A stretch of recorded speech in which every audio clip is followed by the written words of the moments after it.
Welcome back to Algebra and Fractions, Subtraction with Fractions and Patterns.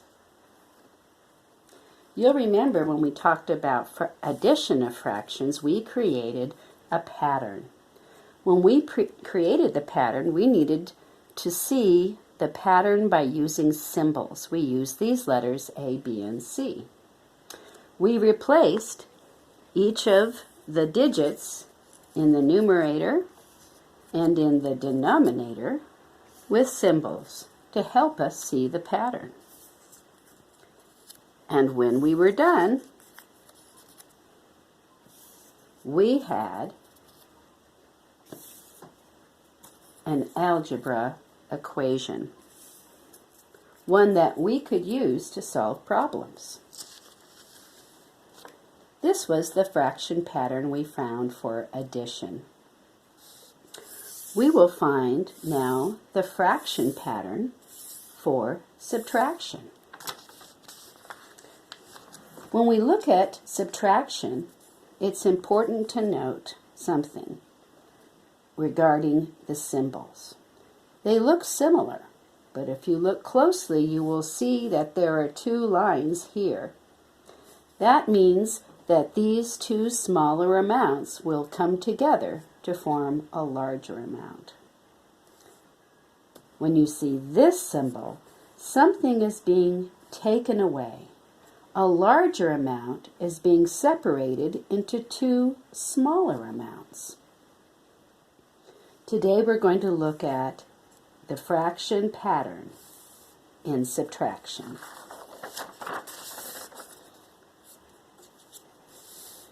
I'm going to put addition away for the moment, and we'll look at our examples from before. We know our first number, the numerator, is represented by the letter A. The number underneath of that is the denominator. We'll represent that with a B. The next numerator is a new number, so we will use the letter C.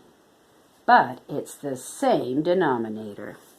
We are subtracting fractions with like denominators. The difference that we see is that the first numerator is reduced by the second numerator. A subtract C, and our denominator stays the same.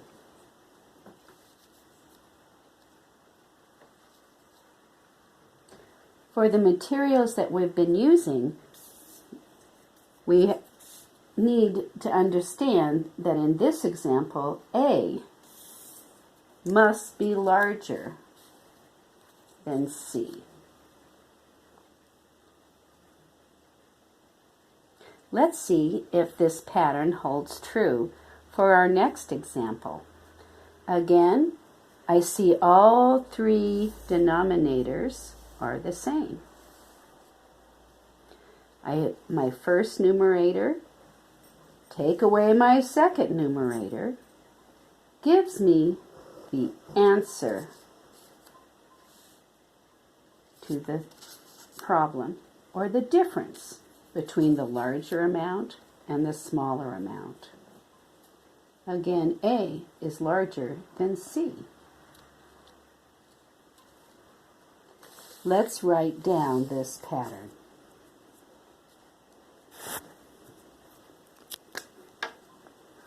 In subtraction, the first fraction is the larger amount, separating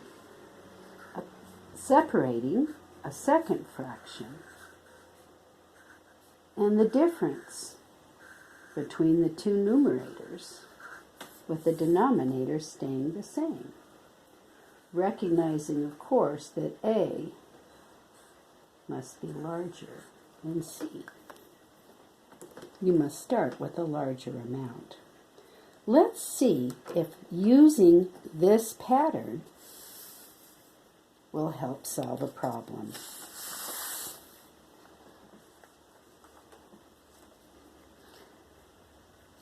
So my pattern says A over B and C over B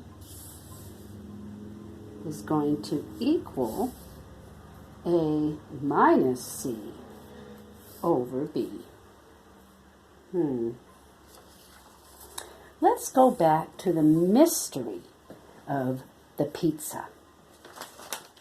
Remember when I brought out that pizza last week and there were 4 pieces of pizza available for us? And you took one of those pieces.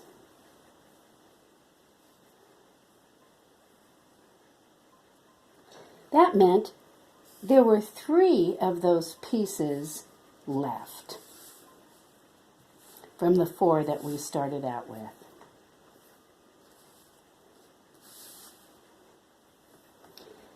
So I'm going to make my problem the 3 pieces that you saw left on the table. You saw that there were 3 pieces left, and when you came back, there was only 1 piece left. How many pieces had been taken away? Well, I started out with 3 pieces out of my 4 pieces of pizza. When I left, there was 1. You had already taken 1 of those pieces. So 1/4 had been taken away. When I came back, there were no pieces left. How many could I have eaten? There were these, I had 3 pieces to start out with. You ate 1 of them. So that must have meant I had eaten 2. 2/4 of the pizza.